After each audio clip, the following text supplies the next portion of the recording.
Apocalipsis capítulo 6, hoy vamos a cubrir los primeros 8 versículos y me gustaría que los leyéramos por adelantado para que podamos ver lo que tenemos delante de nosotros. Comienza así escribiendo Juan, según lo que el Señor le dio que escribiera. Vi cuando el Cordero abrió uno de los sellos y oía a uno de los 4 seres vivientes decir como con voz de trueno: ven y mira. Y miré, y aquí un caballo blanco.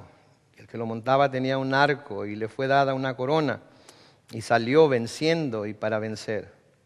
Cuando abrió el segundo sello, oí al segundo ser viviente que decía: ven y mira. Y salió otro caballo, bermejo. Al que lo montaba le fue dado poder de quitar de la tierra la paz y que se matasen unos a otros, y se le dio una gran espada. Cuando abrió el tercer sello, oí al tercer ser viviente que decía: ven y mira. Y miré, y aquí un caballo negro, y el que lo montaba tenía una balanza en la mano. Y oí una voz de en medio de los 4 seres vivientes que decía: 2 libras de trigo por un denario, y 6 libras de cebada por un denario, pero no dañes el aceite ni el vino. Cuando abrió el cuarto sello, oí la voz del cuarto ser viviente que decía: ven y mira. Miré, y he aquí un caballo amarillo, y el que lo montaba tenía por nombre Muerte, y el Hades le seguía. Y le fue dada potestad sobre la 4ª parte de la tierra para matar con espada, con hambre, con mortandad y con las fieras de la tierra. Wow, un capítulo bastante imaginativo, ¿no? Un capítulo que nos da muchas cosas que pudiéramos imaginarnos nosotros en nuestra mente acerca de lo que Juan está viendo, y de hecho muchos antes que nosotros ya se han imaginado a qué se parecería esto. De hecho, en uno de nuestros anuncios, si usted ve cuando anunciamos el estudio del libro del Apocalipsis, tenemos ahí precisamente a los 4 jinetes del Apocalipsis. Es una imagen impresionante. Y sin duda, cuando leemos pasajes como estos en las Escrituras, nuestra imaginación empieza a dar vueltas y empieza a querer imaginarse lo que está viendo Juan. Tenemos que acordarnos que en el libro del Apocalipsis vamos a encontrar mucho lenguaje simbólico. Es necesario repetirlo porque a veces la gente quiere ponerle nombres o caras o identificar con gran certeza las personas de las que se está hablando, cuando en algunos casos simplemente son símbolos de otras cosas que se están presentando. Ahora, con este capítulo, el capítulo 6 del Apocalipsis, entramos de lleno ya a lo que es la profecía de las cosas que acontecerán en los tiempos que vendrán antes de la segunda venida del Señor a la tierra, antes de que el Señor vuelva a la tierra. Porque recuerden, el Señor ya descendió, pero descendió en las nubes para raptar a la iglesia, para llevar a la iglesia, para llevarse a la iglesia, llevársela al cielo, para estar con ella para siempre. Pero su pie no fue puesto sobre la tierra, la planta de su pie no fue puesta sobre la tierra. No podemos decir entonces que en ese tiempo, en ese día, cuando el Señor venga por su iglesia, el Señor regresó a la tierra, vino a las nubes, el arcángel sonó la trompeta, aquellos que creen en Él fueron arrebatados, transformados, primero los que habían muerto en Cristo y luego los que quedáramos vivos vamos a ser arrebatados, vamos a ser reunidos con el Señor en las nubes y luego vamos a irnos al cielo.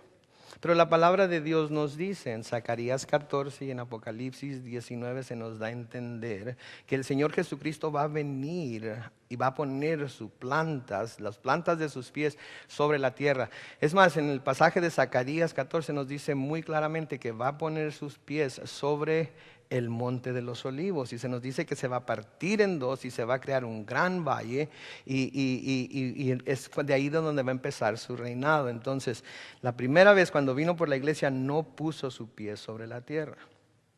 Ahora, al leer este pasaje, al leer estos pasajes que vamos a leer esta semana y las próximas semanas, hay mucha gente que acusa a los pastores y a los predicadores de usar pasajes como estos en la Biblia para asustar a la gente. Para que la gente, cosas tan horrendas van a pasar, así es que vale más que creer en Cristo, porque si no todas estas cosas me van a pasar. Dicen que también con estos pasajes los predicadores, los pastores, las iglesias quieren controlar a aquellos que dicen ser creyentes, ¿verdad? Porque si no, como si fueran niños y nosotros papás, que si no te portas bien te va a llevar el cucuy, ¿verdad? Pues no se trata de eso, son cosas que Dios ha puesto en su palabra para que las estudiemos y nos demos cuenta de las cosas que vienen. Primeramente quiero dirigirme a la persona que no cree. Si es que hubiera alguien aquí entre nosotros que no cree. ¿Sí? Si el escuchar esto o le causa que el Espíritu Santo o sienta que el Espíritu Santo le está llamando a arrepentirse de su manera de vivir y de creer en el Señor Jesucristo, con toda humildad y con toda tranquilidad, sin tener que ponerle demasiado crema a los tacos, como decimos en México, yo le sugiero que se arrepienta. Yo le sugiero que crea en el Señor Jesucristo para que pueda salvarse de las cosas que vienen en este tiempo. Yo le sugiero que recapacite. Yo le sugiero que haga un recuento de lo que su vida es comparado con la santidad de Dios y que tome una decisión de si va a seguir en esa clase de vida o finalmente va a dar una oportunidad para que por medio del Espíritu Santo el Señor pueda empezar a transformarlo en su corazón y darle una nueva manera de ver las cosas. Entonces le aconsejo que lo haga, porque las cosas de las que vamos a leer son para dar miedo. Y déjeme decirle algo también, que si en otra ocasión se le ha predicado las buenas nuevas del Evangelio y se le ha dicho cuánto Dios le ama y se le ha dicho que Dios le ha amado tanto que dio a su Hijo unigénito para que si usted cree en Él no muera, no perezca o no vaya a condenación eterna, y eso no lo ha movido, entonces no creo que pasajes como este lo vayan a mover tampoco. Pero yo no soy Dios. Yo no soy el Espíritu Santo y Él tiene diferentes maneras de obrar en cada quien. Entonces le dejo ese trabajo al Espíritu Santo porque solamente Él puede saber. Pero como pastor, como amigo, le digo, si esto le trae temor, piense. No tiene por qué temer si está en Cristo Jesús. La palabra de Dios nos dice en Lucas capítulo 21, los versículos 33 al 36, lo siguiente. Señor Jesucristo hablando aquí dice, el cielo y la tierra pasarán, pero mis palabras no pasarán. Quiere decir que hasta la última de sus palabras se va a cumplir. Todas las palabras que habló mientras estuvo aquí, todas las profecías que dejó, todas las cosas que nos hablan del presente, del pasado, del futuro, todas ellas se van a cumplir. Las palabras del Señor Jesucristo no van a pasar. Todo lo demás va a pasar, pero su palabra se va a cumplir. El versículo 34 de ese mismo pasaje dice, mirad también por vosotros mismos, que vuestros corazones no se carguen de glotonería y embriaguez y de los afanes de esta vida, y venga de repente sobre vosotros aquel día. Entonces está advirtiendo, aquí les está hablando a sus discípulos, y entre sus discípulos, con las multitudes que lo seguían, había personas que no creían, así como sus discípulos sí creían, y a todos a la misma vez les dice, cuídense, cuiden sus corazones, cuiden que sus corazones no se carguen de glotonerías y embriaguez, de los afanes de esta vida, y venga de repente sobre vosotros aquel día. En el versículo 35 dice, porque como un lazo vendrá sobre todos los que habitan sobre la faz de toda la tierra. Velad pues, dice el versículo 36, en todo tiempo orando que seáis tenidos por dignos de escapar de todas estas cosas que vendrán y de estar en pie delante del Hijo del Hombre. Entonces hay manera de escapar. La manera de escapar es estando en Jesús. La manera de escapar es creer en Jesús. La manera de escapar es poner nuestra confianza y fe en Él, con todo lo que esto implica. Esa es la manera de escapar. A los creyentes también me dirijo y les digo que si somos creyentes, lo que vamos a estudiar no debe causarnos miedo, temor, aunque se vea como algo horrendo y terrorífico por nosotros mismos. Porque nosotros sabemos que no tendremos que pasar por estas cosas. Está muy claramente en las Escrituras que no tendremos que pasar por estas cosas. Pablo, queriendo asegurar, afirmar a los tesalonicenses de esto, les dice en 1 Tesalonicenses 5:9, porque no nos ha puesto Dios para ira, sino para alcanzar salvación por medio de nuestro Señor Jesucristo. Y cuando terminemos este capítulo 6 vamos a ver que lo que está sucediendo aquí es precisamente el día de la ira del Cordero. Y Dios no nos ha puesto a nosotros los que somos creyentes para ira, sino para alcanzar salvación por medio del Señor Jesucristo. Entonces, si estamos en Jesucristo no debemos temer. De igual manera, el Señor Jesucristo en el mismo libro del Apocalipsis, en el capítulo 3 y el versículo 10, lo puede leer en su Biblia, una página a la izquierda, dice: por cuanto has guardado la palabra de mi paciencia, le dice a la iglesia de Filadelfia, que era la iglesia fiel, yo también te guardaré de la hora de la prueba que ha de venir sobre el mundo entero para probar a los que moran sobre la tierra. Entonces el Señor Jesucristo muy claramente, y Pablo, inspirado por el Espíritu Santo, muy claramente nos dice que los que somos cristianos, los que somos creyentes, que hemos creído en Jesús, vamos a ser librados de este tiempo.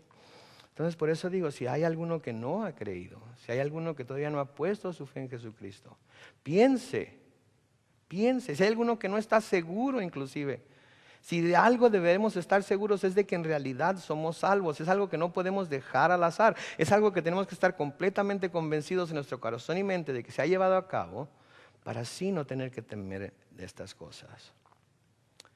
Ahora, para los que somos creyentes, si bien esto no debe causarnos ningún temor, sí debe de movernos a sentir urgencia por estar en constante oración por y advertir a la gente que no cree acerca de estas cosas, para que sepan que hay una manera por medio de la cual pueden escapar de ellas, para que sepan que hay un nombre dado a los hombres en el cielo por medio del cual pueden ser salvos, que es Jesucristo hombre.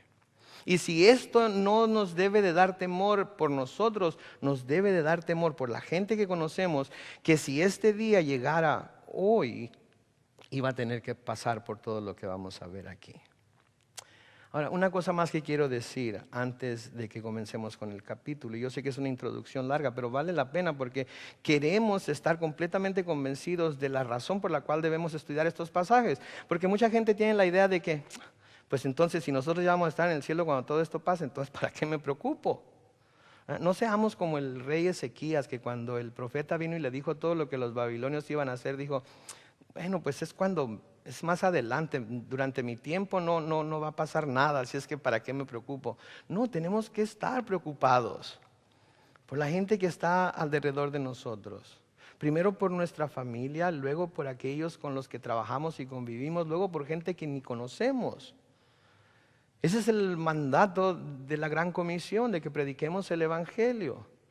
Entonces tenemos que hacerlo para ayudar a la gente a que evite esto. Entonces, una cosa más que quiero decirles antes de comenzar a estudiar estos pasajes, es que para estudiar estos pasajes tenemos que verlos a la luz de otras cosas que la palabra de Dios nos dice, en muchos casos de labios, de boca del mismo Señor Jesucristo cuando estaba enseñando a sus discípulos. Y tenemos que verlos a la luz de estos pasajes para no confundir una cosa con la otra. Hay gente que hace una ensalada de papa con huevo, con macarrón, con todo, le echa todo lo que encuentra para echarle, apio, aceitunas, de todo le echa. Y cuando lo va a probar uno, ¿de qué es? Pues es una ensalada, ¿verdad? Y no sabe. Hay gente que hace eso espiritualmente también. Agarra un montón de pasajes de aquí, de allá, de por allá y los mezcla todos juntos y no les da un orden sistemático que se pueda entender lo que está sucediendo y la gente termina toda confundida. Espero que si no le puedo explicar todo lo que la palabra de Dios tiene que decirnos en estos capítulos, cuando menos no lo confunda. Entonces, parte de ello va a ser mi responsabilidad de estudiar diligentemente para presentarlo de una manera sistemática que usted pueda entender, pero parte de ello también va a ser que usted preste atención. Preste atención, tome nota, revise la palabra, si encuentra algo que quizás quisiera señalarme o algo, por favor, hágalo. Nos ponemos a platicar y hablamos de por qué yo creo lo que creo y por qué usted está equivocado. No es cierto, no es cierto, no es cierto, a lo mejor yo soy el equivocado. En fin, entonces tenemos que hacer esto a la luz de la palabra de Dios. Entonces, por ejemplo, lo que vamos a leer en el capítulo 6 del Apocalipsis se parece mucho a lo que el Señor les dijo a sus discípulos en Mateo capítulo 24. Y le voy a pedir que por favor vaya a Mateo 24 en su Biblia para leer esto juntos. Hoy vamos a leer mucho en la Biblia porque eran demasiados versículos que no quise ponerlos todos en la pantalla. Aparte de que les hace falta ejercicio en sus dedos. Entonces, Mateo capítulo 24. En esta porción de la Escritura, el Señor está dando detalles de las cosas que estarán pasando como señales de que el fin está cerca. Y noten esas palabras de que el fin está cerca. Sí, porque es muy importante hacer una diferencia entre cuando el fin está cerca y cuando el fin llega. Entonces noten, Mateo capítulo 24, vamos a leer los primeros 14 versículos. Después en otros estudios vamos a volver a Mateo 24, pero vamos a leer los primeros 14 porque tienen que ver con lo que vamos a leer hoy de alguna manera. Mateo 24, versículo 1 al 14 dice: Cuando Jesús salió del templo y se iba, se acercaron sus discípulos para mostrarle los edificios del templo. Respondiendo él les dijo: ¿veis todo esto? De cierto os digo que no quedará aquí piedra sobre piedra que no sea derribada. A propósito, esto sucedió en el año 70 después de Cristo, por el general Tito. Vino y destruyó todo lo que era el templo, todo lo que era Jerusalén. Inclusive cuenta la historia que tomaron arados los soldados romanos para arar al lado de las piedras de los cimientos del templo para poder tumbar las piedras. ¿Okay? Versículo 3 dice: y estando él sentado en el monte de los olivos, los discípulos se le acercaron aparte diciendo: dinos cuándo serán estas cosas y qué señal habrá de tu venida y del fin del siglo. Versículo 4. Respondiendo Jesús les dijo: mirad que nadie os engañe, porque vendrán muchos en mi nombre diciendo: yo soy el Cristo, y a muchos engañarán. Esto comenzó a suceder desde el momento en el que el Señor Jesucristo ascendió al cielo. Inmediatamente hubo maestros falsos, muchos que se hicieron pasar por Cristo, muchos que de hecho decían que Jesús era el Cristo, pero después lo igualaban a un ángel, o lo igualaban a un espíritu, o decían que no había muerto, o decían que su sacrificio no era suficiente para pagar por el pecado del mundo. Entonces ya desde antes comenzó todo esto y se ha llevado a cabo inclusive hasta nuestros días. Versículo 6 dice: y oiréis de guerras y rumores de guerras. Mirad que no os turbéis, porque es necesario que todo esto acontezca. Noten estas palabras: pero aún no es el fin. Entonces desde entonces ya había guerras, ya había rumores de guerras. Podemos ver en nuestros días que hay guerras y rumores de guerras. Hay más guerras ahorita, se me dice, que todas las guerras que hubo en el siglo, ha habido más guerras en el siglo XX que todas las guerras que hubo en la historia del mundo antes. ¿Por qué? Porque hay tantas naciones, pequeñas y grandes, que quieren controlar, y ya sea recursos que hay en las otras naciones, a la gente de alguna manera. Consideran que parte de ese territorio había sido de ellos en otro tiempo de la historia y lo quieren volver a conquistar. Entonces vemos guerras y vemos rumores de guerras. Se habla de que va a haber una guerra entre Pakistán e India, y como los dos son poderes nucleares, van a causar una gran... Bueno, todo eso sigue pasando aún. Sin embargo, el Señor Jesucristo les dijo a sus discípulos muy claramente: pero aún no es el fin. Versículo 7 de Mateo 24 dice: porque se levantará nación contra nación y reino contra reino, y habrá pestes y hambres y terremotos en diferentes lugares. Yo creo que hemos visto que hay muchas pestes o pestilencias o enfermedades que están matando a un sinnúmero de gente a través de todo el mundo. Hemos tenido el SIDA, hemos tenido esa fiebre de ave, hemos tenido ese del cerdo, no me acuerdo ni cómo se llama. Tenemos tantas enfermedades, algunas que ya se suponía que estaban erradicadas, que están volviendo y están volviendo con fuerza. Entonces vemos que todo esto se llevó a cabo entonces, se ha llevado a cabo a través de los siglos y se seguirá llevando a cabo, pero todavía no es el fin. Les habla de hambre. Sí, sabemos que hay gente en todo el mundo que se está muriendo de hambre. Es más, no tenemos que ir a África, no tenemos que ir a algún país tercermundista. Podemos ir aquí al centro de Chula Vista, podemos ir al centro de San Diego, podemos ir a muchos centros urbanos de Estados Unidos en donde la gente está muriéndose de hambre. ¿Qué podemos decir de terremotos en diferentes lugares? Parece ser que no pasa un día que sin que en mi teléfono no me llegue un aviso de Fox News de que hubo un terremoto de 5.8, de 8.5, de 6.7, etcétera, etcétera, en alguna parte del mundo. El versículo 8, el Señor Jesucristo dice: y todo esto será principio de dolores. Entonces os entregarán a tribulación y os matarán y seréis aborrecidos de todas las gentes por causa de mi nombre.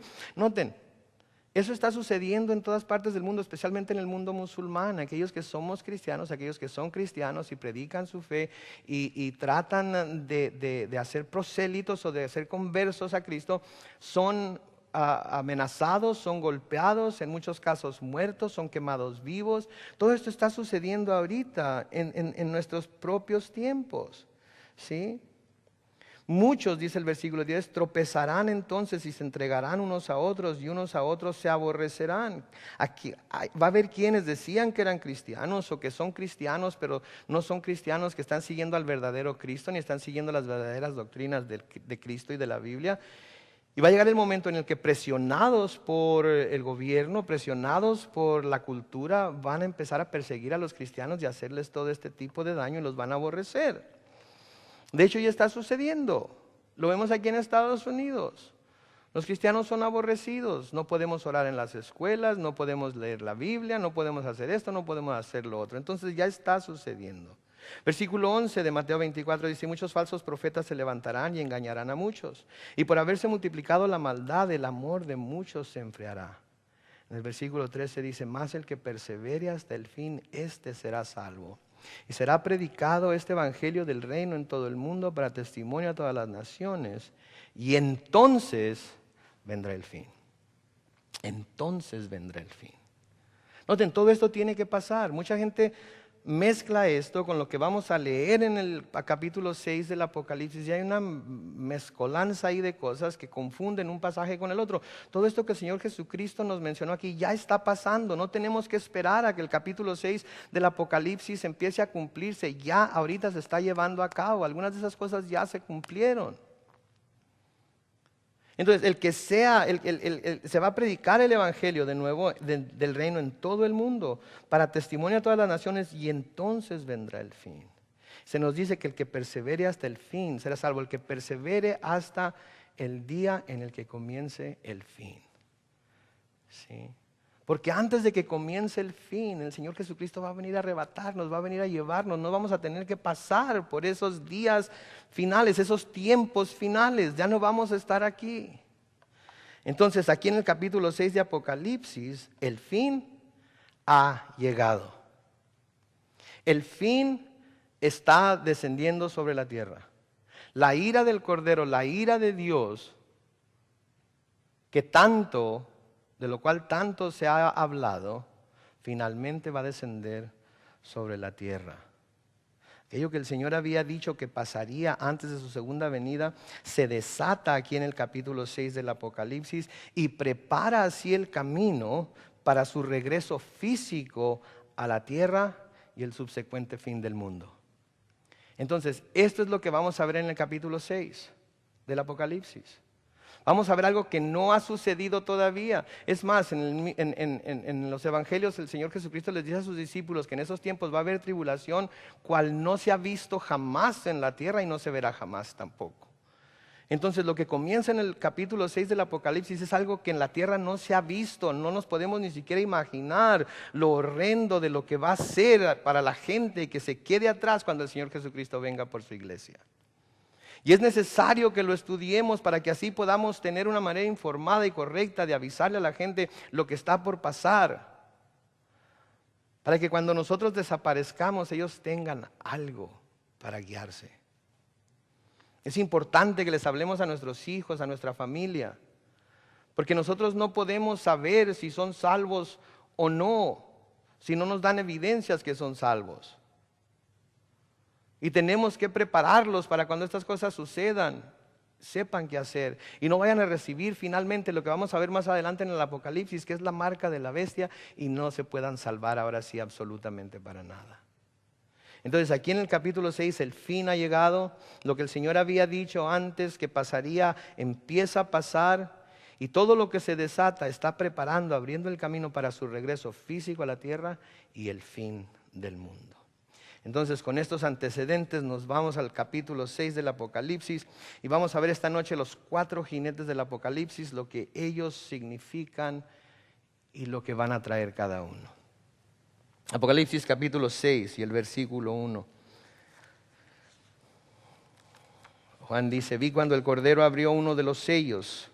La semana pasada estudiamos acerca de este libro que Juan vio en la mano del que estaba sentado en el trono, y Y vimos cómo no se encontró a nadie en el cielo, ni en la tierra, ni debajo de la tierra que fuera digno de abrir ese libro, de quitar los sellos. Y se le dice a Juan, porque está llorando, porque no encuentra a nadie, que no se preocupe, que el Cordero es digno de abrir ese libro. Y hoy vemos que el Cordero empieza a abrirlo.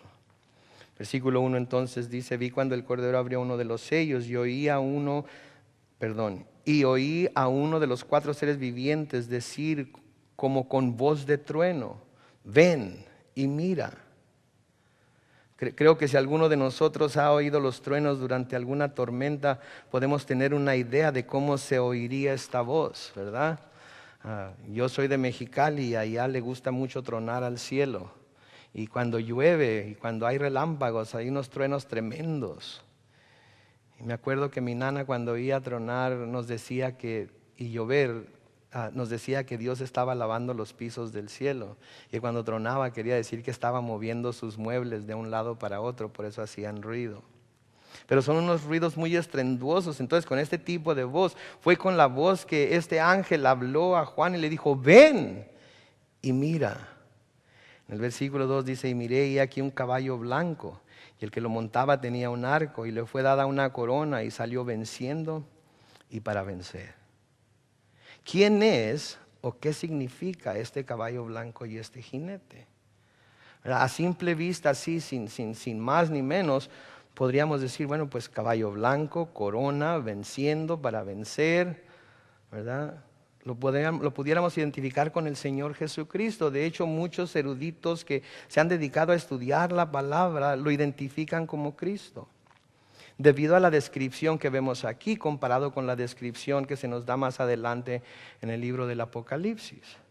Mire conmigo en el Apocalipsis capítulo 19, no lo vamos a estudiar, simplemente para que lo tenga como referencia y para que se dé una idea de por qué lo podrían confundir con el Señor Jesucristo. Apocalipsis 19, los versículos 11 al 16, dicen lo siguiente: entonces vi el cielo abierto y aquí un caballo blanco, y el que lo montaba se llamaba Fiel y Verdadero, y con justicia juzga y pelea. Sus ojos eran como llama de fuego, y había en su cabeza muchas diademas, y tenía un nombre escrito que ninguno conocía sino él mismo. Estaba vestido de una ropa teñida en sangre, y su nombre es el Verbo de Dios. Y los ejércitos celestiales, vestidos de lino fino, blanco y limpio, le seguían en caballos blancos. De su boca sale una espada aguda para herir con ella a las naciones, y él las regirá con vara de hierro, y él pisa el lagar del vino del furor y de la ira del Dios Todopoderoso. Y en su vestidura y en su muslo tiene escrito el nombre Rey de Reyes y Señor de Señores. Lo que podemos ver aquí entonces es que no se deja duda de quién es la persona que vemos sobre este caballo blanco. Se nos dice claramente y se identifica como Jesucristo. Y podemos ver ciertas diferencias, una que es muy notable entre esta imagen que se nos presenta aquí y el jinete que vemos en el capítulo 6 del Apocalipsis sobre el caballo blanco. Por ejemplo, en el capítulo 6, el jinete tenía un arco en sus manos, pero note que no tenía flechas. Un arco sin flechas, ¿para qué sirve? ¿Se va a tirar el arco a los que va venciendo para golpearlos? Y después de tirarlo, ¿con qué va a seguir golpeándolos? Sin embargo, aquí el Señor Jesucristo trae una espada en su boca y nos dice con la cual herirá a las naciones. Hay una gran diferencia. En el capítulo 6 vemos a este jinete con una corona. Y la corona, según se describe en Apocalipsis 6, en griego es Stéphanos, que es una corona de hojas de oliva que se le daban a aquellos atletas que resultaban vencedores en las pruebas atléticas de los juegos que nosotros consideraríamos olímpicos. Entonces, una corona temporal, es algo que no dura, es algo simplemente que establece que esa persona es victoriosa. Se nos dice que viene para vencer y venciendo.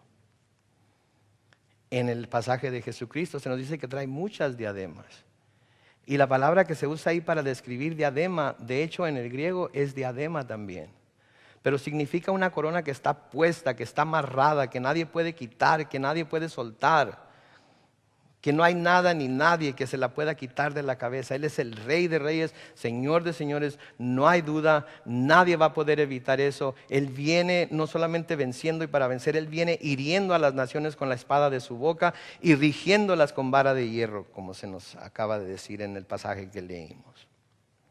Entonces, este primer jinete del caballo blanco no es Jesucristo, sino alguien que pudiera parecer que es. Este jinete del caballo blanco en realidad lo que es el anticristo. Es el anticristo. Recuerde, Satanás siempre quiere imitar todo lo que el Señor hace. Vamos a ver más adelante cómo nosotros tenemos la Santísima Trinidad en el Padre, Hijo y Espíritu Santo, pero también Satanás tiene la bestia, el profeta y el anticristo. Vamos a ver cómo el Señor Jesucristo resucitó a gente de los muertos. Vamos a ver cómo la bestia es herida de muerte, pero resucita. Dios hizo llover fuego del cielo cuando Elías le pidió que hiciera llover fuego del cielo. El anticristo también va a hacer llover fuego del cielo como una de las señales mentirosas que va a llevar a cabo. Entonces, Satanás siempre quiere de alguna manera imitar lo que está haciendo el Señor Jesucristo para engañar a la gente, para hacer la que lo sigue. Ahora, otra cosa que debemos recordar es que el anticristo no se va a revelar a sí mismo, sino hasta que la iglesia y el Espíritu Santo sean quitadas de la tierra. Entonces, una vez que la iglesia y los santos de Dios sean quitados, entonces se va a revelar tal cual es. Pero mientras va a venir a engañar gente con todos sus señales y prodigios. Va en su Biblia en 2 de Tesalonicenses capítulo 2. 2 de Tesalonicenses capítulo 2, vamos a leer los versículos 1 al 10. En donde el apóstol Pablo nos dice lo siguiente. Escribió de nuevo bajo la inspiración del Espíritu Santo en una carta a los tesalonicenses y les dice lo siguiente. Pero con respecto a la venida de nuestro Señor Jesucristo y nuestra reunión con Él, os rogamos, hermanos, que no os dejéis mover fácilmente de vuestro modo de pensar, ni os conturbéis ni por espíritu, ni por palabra, ni por carta como si fuera nuestra, en el sentido de que el día del Señor está cerca. Nadie os engañe en ninguna manera, porque no vendrá ese día del Señor sin que antes venga la apostasía y se manifieste el hombre de pecado, el hijo de perdición, el cual se opone y se levanta contra todo lo que se llama Dios o es objeto de culto, tanto que se sienta en el templo de Dios como Dios, haciéndose pasar por Dios. Versículo 5 de 2 de Tesalonicenses 2 dice: ¿no os acordáis que cuando yo estaba todavía con vosotros os decía? Y ahora vosotros sabéis lo que lo detiene, a fin de que a su debido tiempo se manifieste. Porque ya está en acción el misterio de la iniquidad, solo que hay quien al presente lo detiene, hasta que él a su vez sea quitado de en medio. Y entonces se manifestará aquel inicuo a quien el Señor matará con el espíritu de su boca y destruirá con el resplandor de su venida. Inicuo cuyo advenimiento es por obras de Satanás, con gran poder y señales y prodigios mentirosos y con todo engaño de iniquidad para los que se pierden por cuanto no recibieron el amor de la verdad para ser salvos. Entonces el anticristo al principio no se va a revelar a sí mismo como un monstruo sanguinario, lo cual es, no quiero que me malentiendan, pero primero se va a manifestar como aquel que va a tener la solución para todos los problemas de la humanidad. Se va a manifestar como un hombre de paz. Se va a manifestar como aquel que viene para finalmente traer la paz a la tierra. De hecho, en el libro de Daniel se nos dice que hace un pacto con muchos pueblos. Una de las cosas que se cree que el anticristo va a hacer es que va a lograr que Israel haga un pacto con las naciones árabes, dentro del cual se va a construir el templo de Dios, el último templo que se va a construir ahí en el monte donde está ahorita la mezquita del Domo de la Roca, a un lado de esa mezquita. Así va a parecer tanto un hombre de paz que va a lograr que se lleven a cabo acuerdos que nunca se han logrado antes entre pueblos que siempre han sido enemigos. De hecho, hay quienes dicen que la revelación del anticristo traerá un periodo de paz y prosperidad para así poder engañar a la gente y hacerla pensar que todo está bien. Todo está bien, hay tranquilidad. Acuérdense, los cristianos van a haber desaparecido. Y una de las cosas que se piensa que el anticristo va a decir al resto del mundo, ¿saben qué? La gente que nos quería oprimir, la gente que nos quería dominar, la gente que nos quería hacer que creyéramos en ese Dios falso que supuestamente era bueno, pero que causó tanto sufrimiento aquí en la tierra, ya se fue, ya nos deshicimos de ella. Ahora sí vamos a poder tener ese mundo en el cual todos vamos a poder ser uno solo, en el cual todos vamos a poder ser gobernados por un solo gobierno, en el cual todos vamos a poder adorar a un solo Dios, en el cual todos vamos a poder tener una sola religión. Eso es de lo que se nos va a hablar más adelante en el Apocalipsis, cuando el anticristo y la bestia sean finalmente reveladas. Entonces va a tener que venir engañando, y así es como va a vencer. Por eso no trae flechas, porque va a ser una victoria sin sangre. Va a ser una victoria que se va a ver tan grande, tan exaltado, tan poderoso, que no va a haber quien no se rinda a él. Digo, tenemos en nuestro mundo desafortunadamente el culto de personalidad, ¿no es cierto? Llega una personalidad con mucho carisma, con mucha educación, con una forma muy elocuente de hablar, ¿y qué hace el mundo? ¿Se acuerdan cuando fue elegido nuestro presidente y fue a Europa, cómo fue recibido en Alemania, en Francia? No estoy diciendo que Obama es el anticristo, ¿ok? No estoy diciendo eso. Tampoco les voy a decir que el Papa es el anticristo. Y no se trata de eso, se trata de ver las cosas claras y ver lo que la palabra de Dios nos está diciendo. Pero podemos ver que es muy fácil para la humanidad ver a una personalidad con ese tipo de carisma, con ese tipo de elocuencia, con ese tipo de poder para convencer, embabucar, hacer mensos a la gente. Que el anticristo, si tiene ese tipo de poder, va a poder hacer lo que él quiera. Entonces viene como un hombre de paz. Viene como un hombre que supuestamente va a poner todo en orden, como nadie lo ha podido hacer hasta ahora.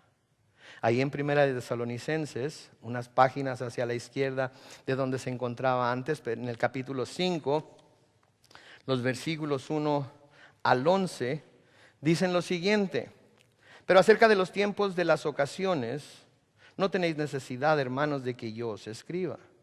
Porque vosotros sabéis perfectamente que el día del Señor, otra vez mencionando aquí el día del Señor, vendrá así como ladrón en la noche.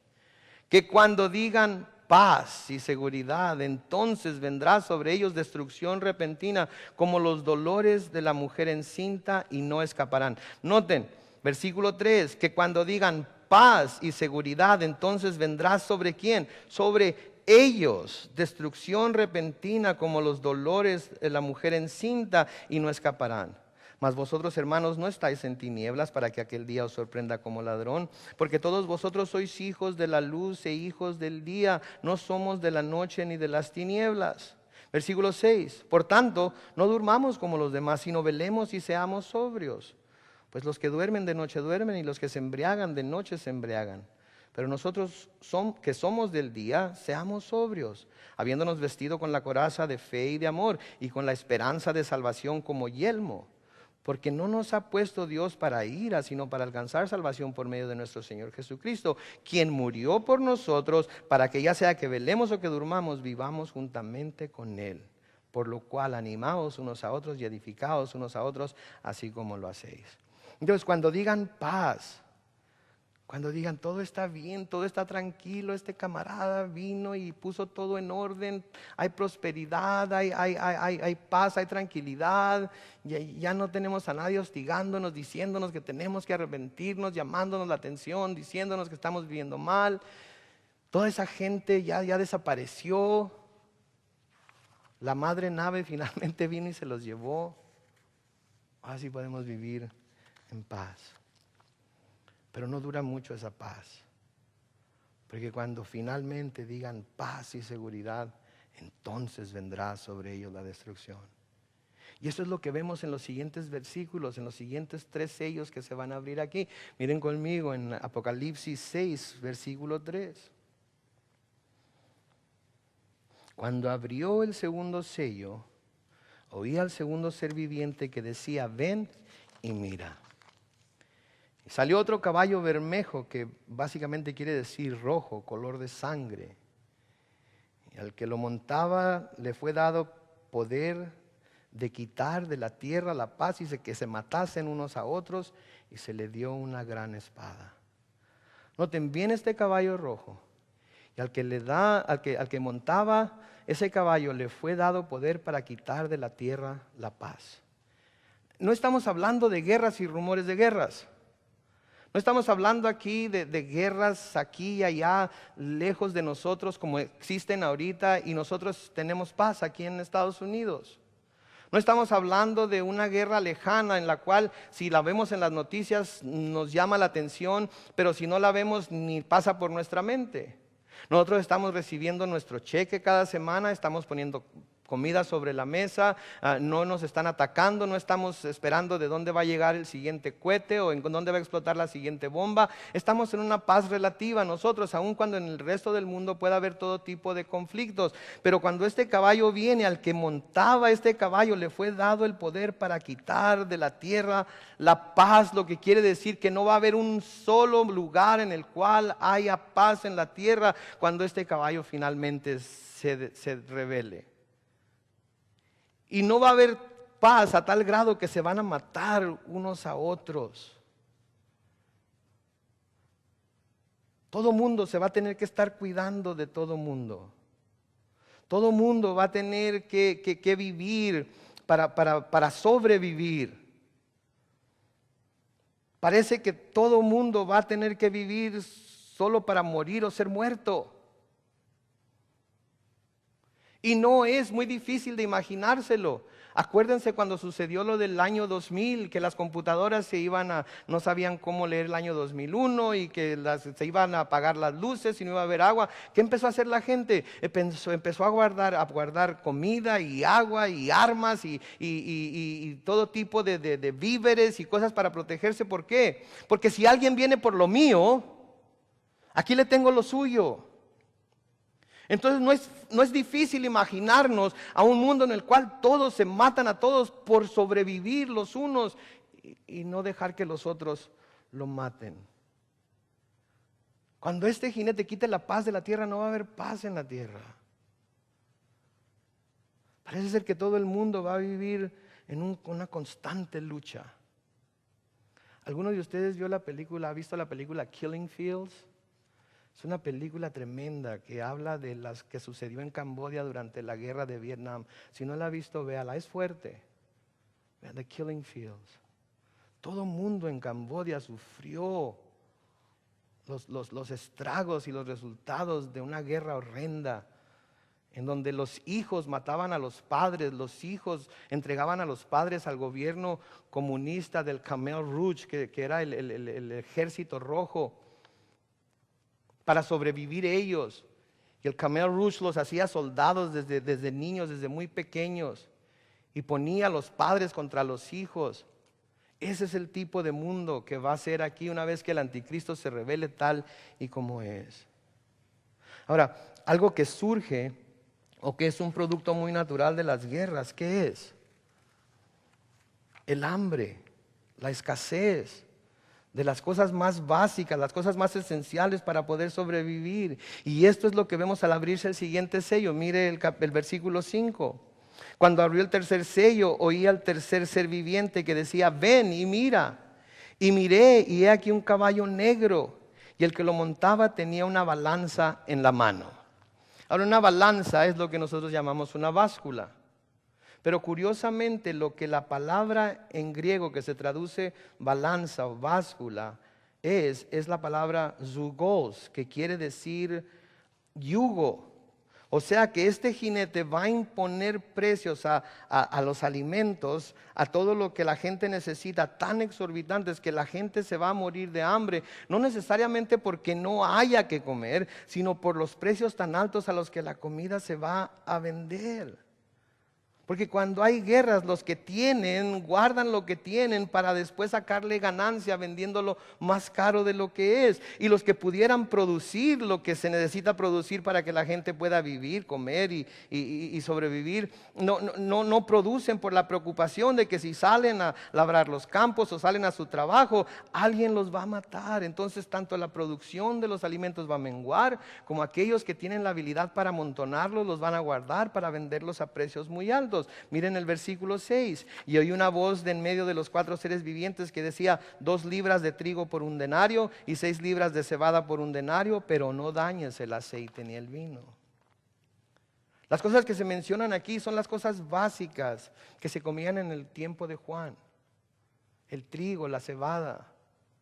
Todo el mundo tomaba vino de mayor o menor calidad, dependiendo de la habilidad para pagar, pero todo el mundo tomaba vino con la comida.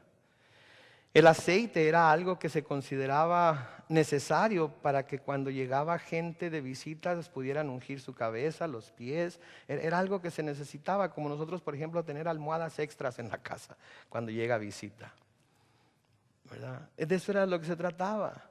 El trigo y la cebada eran cosas básicas. Como dicen los políticos en México, eran cosas de la canasta básica de los tiempos. Es como si dijéramos en México frijol, tortillas, arroz, ¿verdad? Se consideran los alimentos básicos, lo que todo mundo, por pobre que sea, puede comprar un poco de ello. Un denario era el salario diario de un trabajador. ¿Sí? Lo que quiere decir que para comprar 2 libras de trigo, que quizás sería suficiente para hacer una barrita de pan, va a costar el salario de todo un día. Imagínese usted, saque cuentas. ¿Cuánto gana usted en un día? Eso le va a costar comprar 2 libras de trigo para hacerse un pan. Si quiere comer algo de calidad. Ahora, si quiere comer algo más barato, puede comprar cebada y le van a dar 3 veces más de cebada que de trigo. Imagínese usted una familia de 5, ¿se le hace difícil darles de comer ahorita a sus hijos? Imagínese en ese tiempo. ¿Qué les va a dar? ¿Verdad? Ahorita con unos frijolitos, un arrocito y con eso la hacemos, ¿no es cierto? Una que otra tortillita, pero en ese tiempo, imagínese. Ahora se nos dice aquí el aceite y el vino que no se dañen. Bueno, ha habido muchas interpretaciones acerca de esto, pero la que yo vi como la más clara y la que más tiene sentido tiene es que estos aceite y el vino representan necesidades no necesariamente básicas, que pueden ser de mayor costo que las cosas básicas, pero que la gente que tiene para comprarlas siempre las va a comprar. Lo vemos inclusive en nuestros días.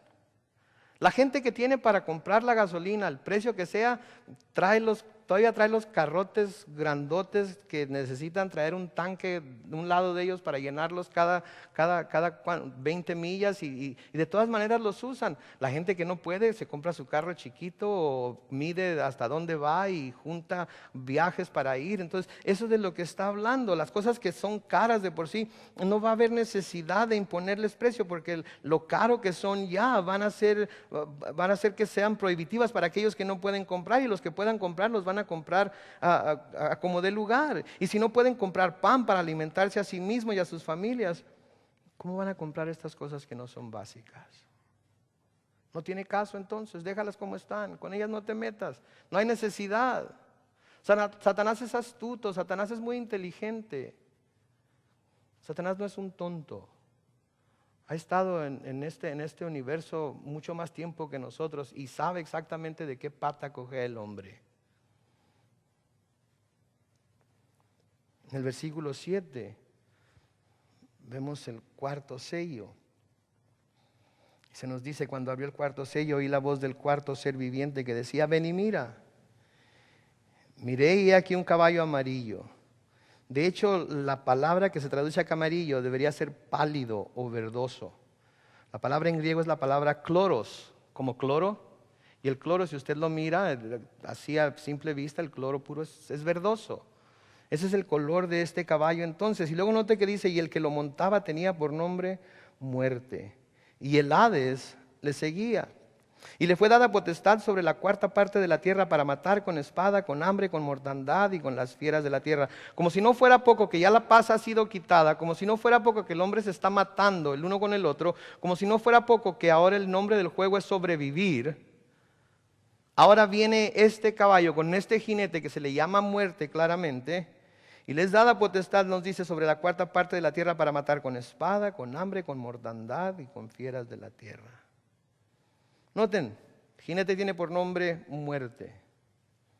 Y a la muerte le seguía el Hades, que también se puede traducir el infierno. No se nos dice que venía en otro caballo, no se nos dice que venía detrás, que venía en las ancas del caballo, se nos dice simplemente que venía este caballo pálido, amarillo, verdoso, y detrás de él venía el infierno.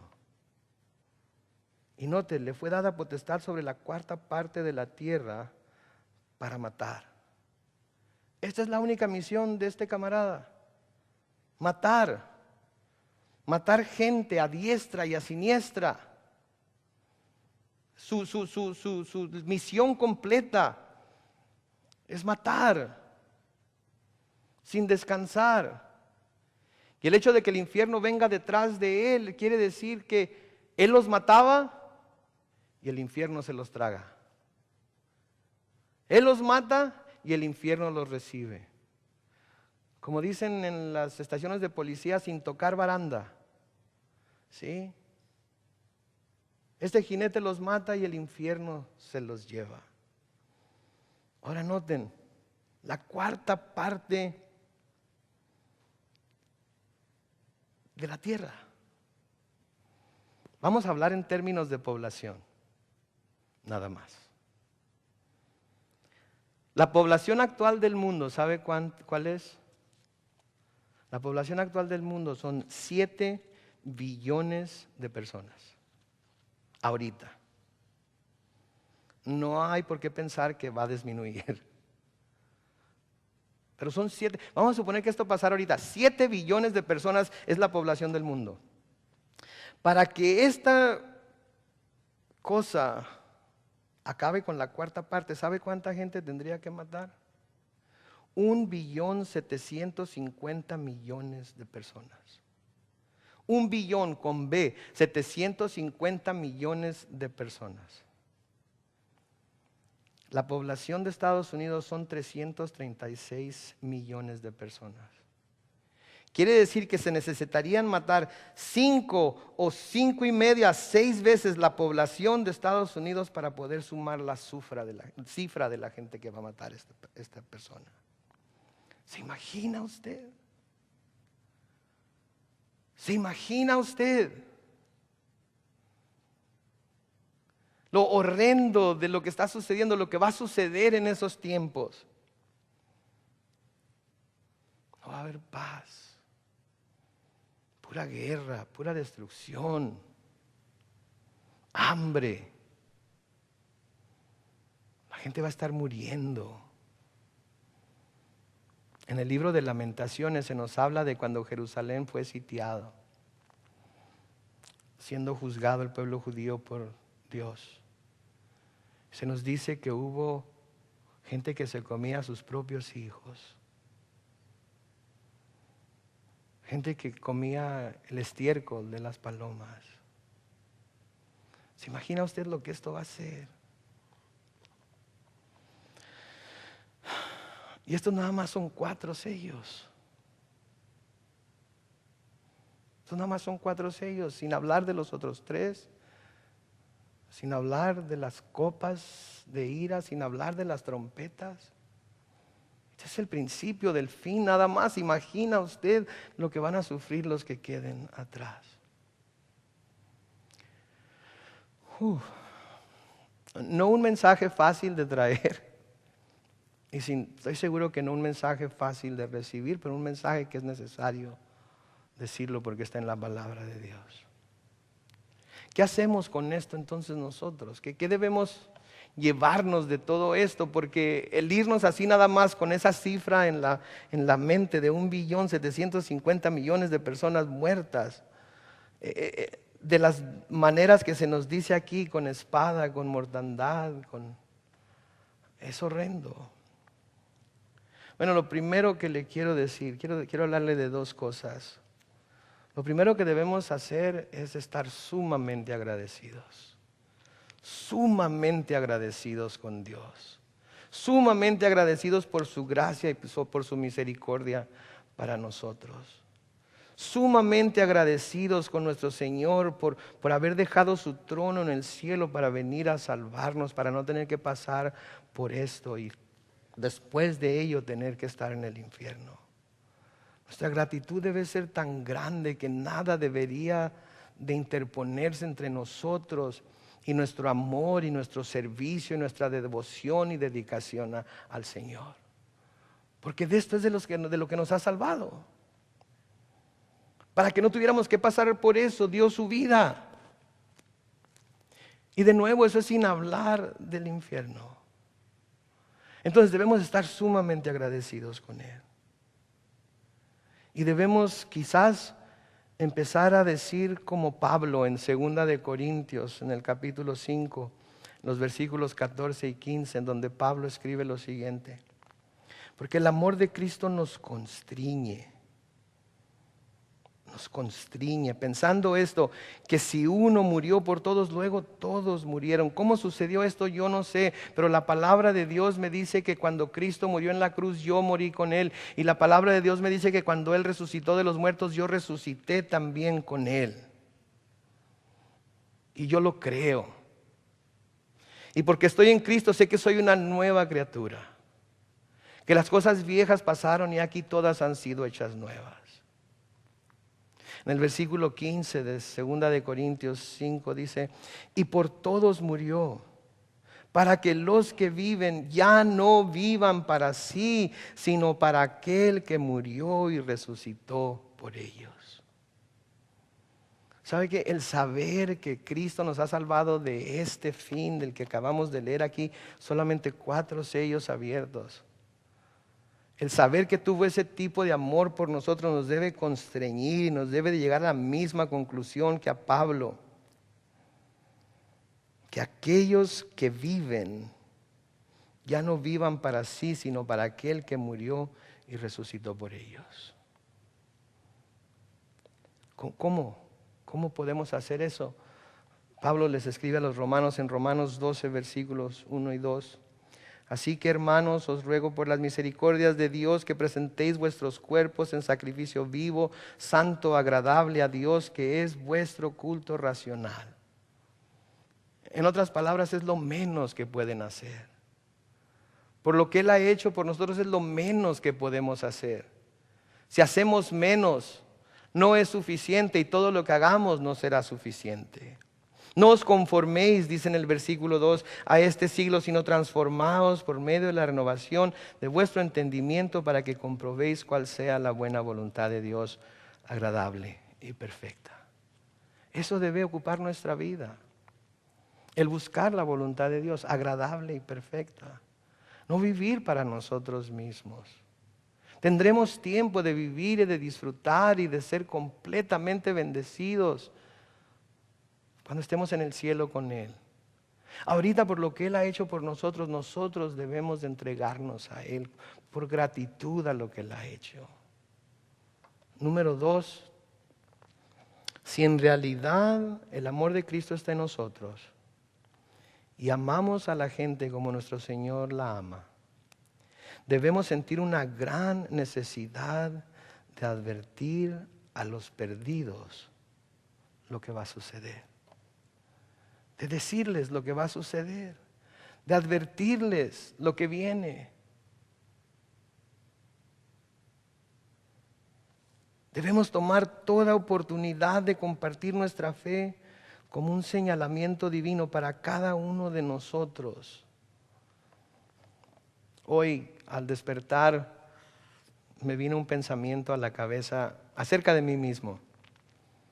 Y me dije, mí mismo, si Dios te ha permitido despertar a este nuevo día, es porque te está dando la oportunidad de compartir las buenas nuevas de la salvación en Cristo con alguien. ¿Sabe que cada día que despertamos, Dios nos está dando esa oportunidad otra vez?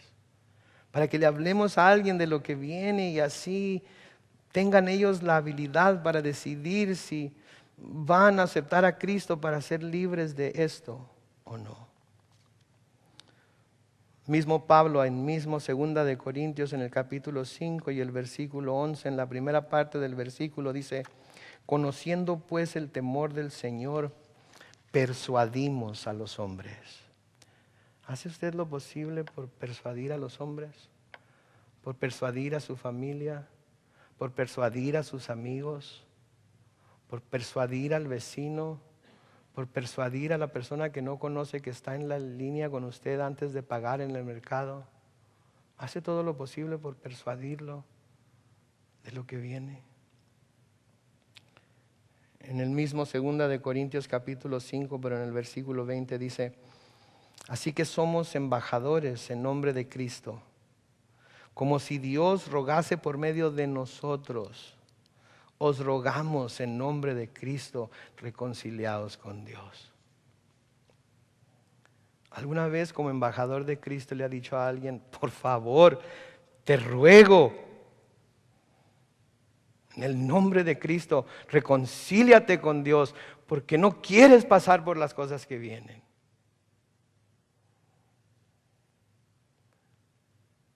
Por eso debemos estudiar estos pasajes. No dejarlos pasar desapercibidos. Para que algo se mueva en nosotros y nos diga: tienes que hablar. Tienes que abrir la boca. No te puedes quedar callado. En esta noche les quiero invitar a todos ustedes a que hoy resuelvan en su corazón que Dios los tiene aquí en la tierra como embajadores de su Señor Jesucristo. Y que en el nombre de Cristo deben rogar a los hombres que se reconcilien con Dios. Porque si creen que lo que está sucediendo ahorita es difícil, es feo, es horrendo, lo que viene para los que queden atrás es inimaginable. Mi oración es que el Señor Jesucristo toque nuestros corazones por los perdidos. Y así como Él dejó su trono en el cielo, nosotros dejemos nuestra comodidad y vayamos por ellos a donde sea que tengan que ir. Y si tenemos que asustarlos con esto para que entren al reino, hay que asustarlos. Viviendo siempre confiados de que nosotros no tendremos que pasar por ello. Amén. Oremos. Padre Celestial, te damos gracias por tu palabra. Señor, sin duda estamos en unos pasajes difíciles de ver, sabiendo, Señor, que nosotros somos libres de lo que estamos estudiando, pero que hay tanta gente que no lo es. Señor, al ver el temor, a ver lo horrendo que sería caer en las manos del Dios vivo, Señor, ayúdanos a salir de este lugar con una nueva resolución en nuestro corazón de que vamos a hablar acerca de la salvación en Cristo, de que vamos a decirles a los incrédulos que pueden librarse de la ira venidera, de que todavía hay oportunidad, todavía está la puerta abierta, todavía tienen esa habilidad para entrar por la puerta estrecha que lleva a la vida eterna. Señor, ayúdanos a no tener el corazón endurecido para con ellos, a no conformarnos con el hecho de que nosotros ya tenemos el cielo asegurado y la gran parte, la gran mayoría del mundo todavía no. Señor, danos en nuestro corazón esa pasión, no nos dejes estar en paz, Señor. Si pasa un solo día en el cual de alguna manera no testificamos a algún alma que pudiera, Señor, tener que pasar por estas cosas. Y Señor, ante todo, ayúdanos a ser un pueblo agradecido, Señor. Al ver todas estas cosas tan horrendas que van a venir sobre la tierra, Señor, el saber que tú nos has salvado con tu propia sangre, para que nosotros no tengamos que vivirlo, Señor, nos constriñe, nos llena de humildad, nos hace sentirnos como lo que somos en realidad, indignos de tanta gracia y de tanta misericordia. Pero fue tan grande tu amor que tú no miraste lo indigno que éramos, Señor, sino que nos amaste y te entregaste a ti mismo por nosotros para librarnos de ese fin. Nos encomendamos a tu mano de gracia una vez más, Señor. Permite que estas cosas queden en nuestra mente y nuestro corazón, que las veamos como más que simbolismos y alegorías, que las veamos como algo que está muy pronto para suceder. Señor, ve con nosotros en esta noche y que tu Espíritu, Señor, nos dé la seguridad de la salvación en Cristo, al mismo tiempo que nos permite sentir la urgencia de hablar de esa salvación al mundo que no te conoce. Bendito seas, oh Dios. Alabamos tu nombre. En el nombre de Cristo Jesús. Y todos los hijos de Dios dijeron, amén y amén. Dios les bendiga. Nos vemos la semana que entra. Vamos a abrir los próximos 3 sellos. A ver qué sucede.